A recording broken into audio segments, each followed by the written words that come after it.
Sean McCracken, news editor for Hotel News Now, here with Trevor Simpson, associate editor for Hotel News Now, and Emmy Hise, senior director of hospitality analytics at CoStar. Is that all of it, Emmy? Did I miss anything? That's all of it. It is a very long title, but I don't know what word you could take out. So, Emmy, as the smart person at the table today, what did you take away from today? What was interesting or new or just important? I think that today really stuck to what we heard yesterday about the normalization, as well as that everything is going to be okay. But what I did notice as we went into the detailed data sessions is they did kind of highlight some of the things that maybe aren't quite back normalized yet. So I thought that was interesting. Mm-hmm. I do have the sense, like, there is a lot of talk about normalization, but, like, things don't feel normal. Like, still, like, I get that it's really happening, but it doesn't feel like, this is not normal, right? It still doesn't feel like we're in a normal environment entirely. I mean, I feel like what is normal is we are seeing leisure softening. We're seeing seasonality in markets again, like start to revert back to normal seasonality patterns.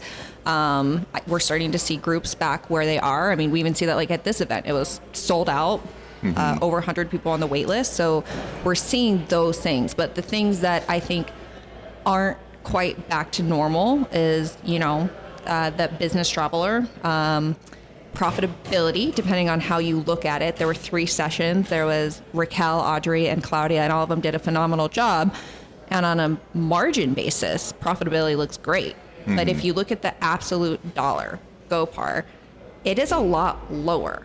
So do you want a 10% return on $10 million or $5 million? That affects hoteliers, and actually someone brought it up in the session with Claudia, which I thought was really interesting. That was the other thing.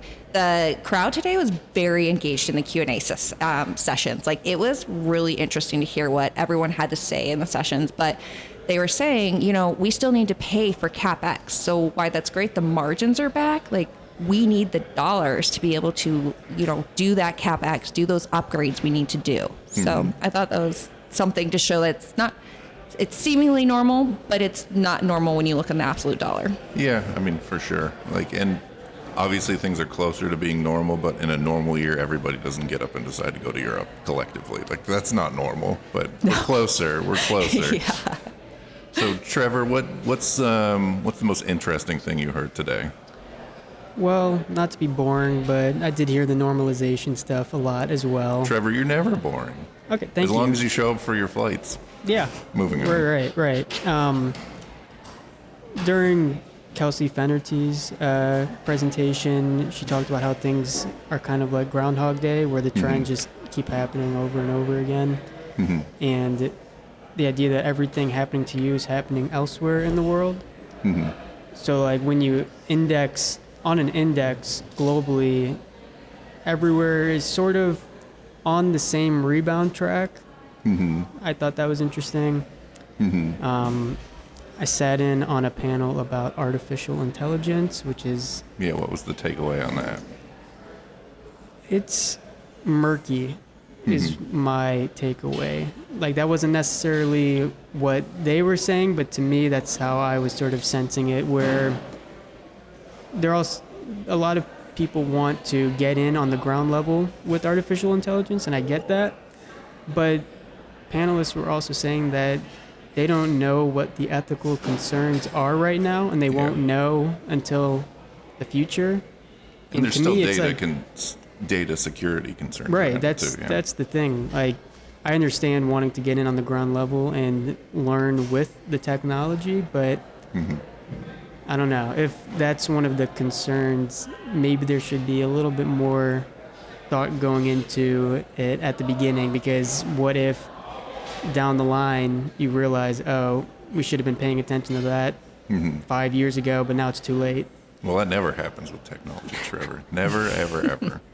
So I think maybe my most interesting but most irrelevant tidbit that I got from today, and I'm going to quiz you really quick, Emmy. Oh, gosh. Because I was sitting in on the pipeline panel, and they put up the slide of, like, the markets with the greatest pipeline growth by percentage growth. Like, not room count, but percentage growth. You want to guess what was number one, the entire country? New York and then Phoenix?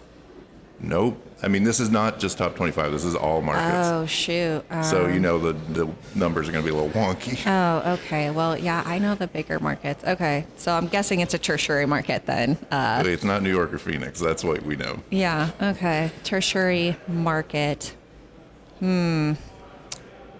Idaho? I don't know. It is Syracuse, New York, which I entirely attribute to dinosaur barbecue and ridiculous amounts of snow. People love that, apparently, when traveling. That would be my guess. Would not have guessed that. Okay. Yeah, I don't think anyone in the world would ever have guessed Syracuse, New York. I really like random facts like this, so thank you. And I'm sure there's a lot of our listeners who are Cornell graduates and spent all that time in Ithaca and severely look down on Syracuse. And I'll just say, Syracuse isn't that bad. Yeah. Yeah. I can't say I'm not a Cornell grad, so I can't speak to that. But I have heard about some brutal winters in Ithaca. Usually, well, Ithaca's, all right, we're going on a tangent here, but Okay. an Ithaca winter is nothing compared to a Syracuse winter. Syracuse is consistently at the very top of the list of the snowiest cities in the country. I don't know if you know this. Let me explain a little bit about that. Yeah, let's and hear we'll it. get into Let's it, hear and then this. we'll go back to hotels. Okay, yes. So it's because of the lake effect from Lake Ontario. And Lake Ontario is the deepest of the Great Lakes. So it's about 3 times as deep as Lake Erie, which is right next to it, and where Buffalo and Cleveland, where we are based, is. So it never freezes over, ever. So it's always just a giant snow machine. You get the frozen air coming down from Canada. It picks up the warm water that never freezes on Lake Ontario, and it continues to dump snow on Syracuse all year long. So snowiest city in the country. So really strong arms from snow shoveling or snow plows? If you live in Syracuse, you should invest in a snowblower. That is Snowblower, that's right. Yes. Anyway, moving on. So the other thing I thought was interesting, and you just mentioned it, the Ray Boyle from Hyatt spoke in our opening session, and there was a discussion of what his favorite KPIs are. And I'm wondering, Emmy, what are your favorite KPIs? Ooh, my favorite KPIs. Let's see. I actually like occupancy the best. I know that sounds weird. Maybe That's I'm just pretty basic. overhearing about rate. I know. Well, that's because I'm like top line. But I enjoy seeing the seasonality, and that makes me dive deeper into why are people coming here? When are people coming here? Okay, in their off season, what are they filling hotel demand with? So I feel like it's my quick introduction to look at the broader picture, of what's going on. Yes. In case you heard that, Emmy's slamming into our recording equipment. I am. I'm really upset by this question and you calling me basic, so I had to slam some things around. I mean, is your favorite ice cream flavor vanilla? Coffee. Oh, okay. That's a little bit. It's a little bit better. But Okay. Yeah. Trevor, what's your favorite KPI? Trevor, for obvious reasons. All right, then. See, that should have been your joke at the beginning. Yeah. Emmy, any final takeaways that people should hold on to from the second and final day of the Hotel Data Conference? Yes, I think my final takeaway is I do believe that everything will be okay. It always is. But I do think that there are going to be bumps, and we're not really talking about the bumps that much. Overall, it'll be okay. There will be bumps. All right. Well, with that, we will sign off from the 2023 edition of the Hotel Data Conference. I guess we'll see you in Nashville next year.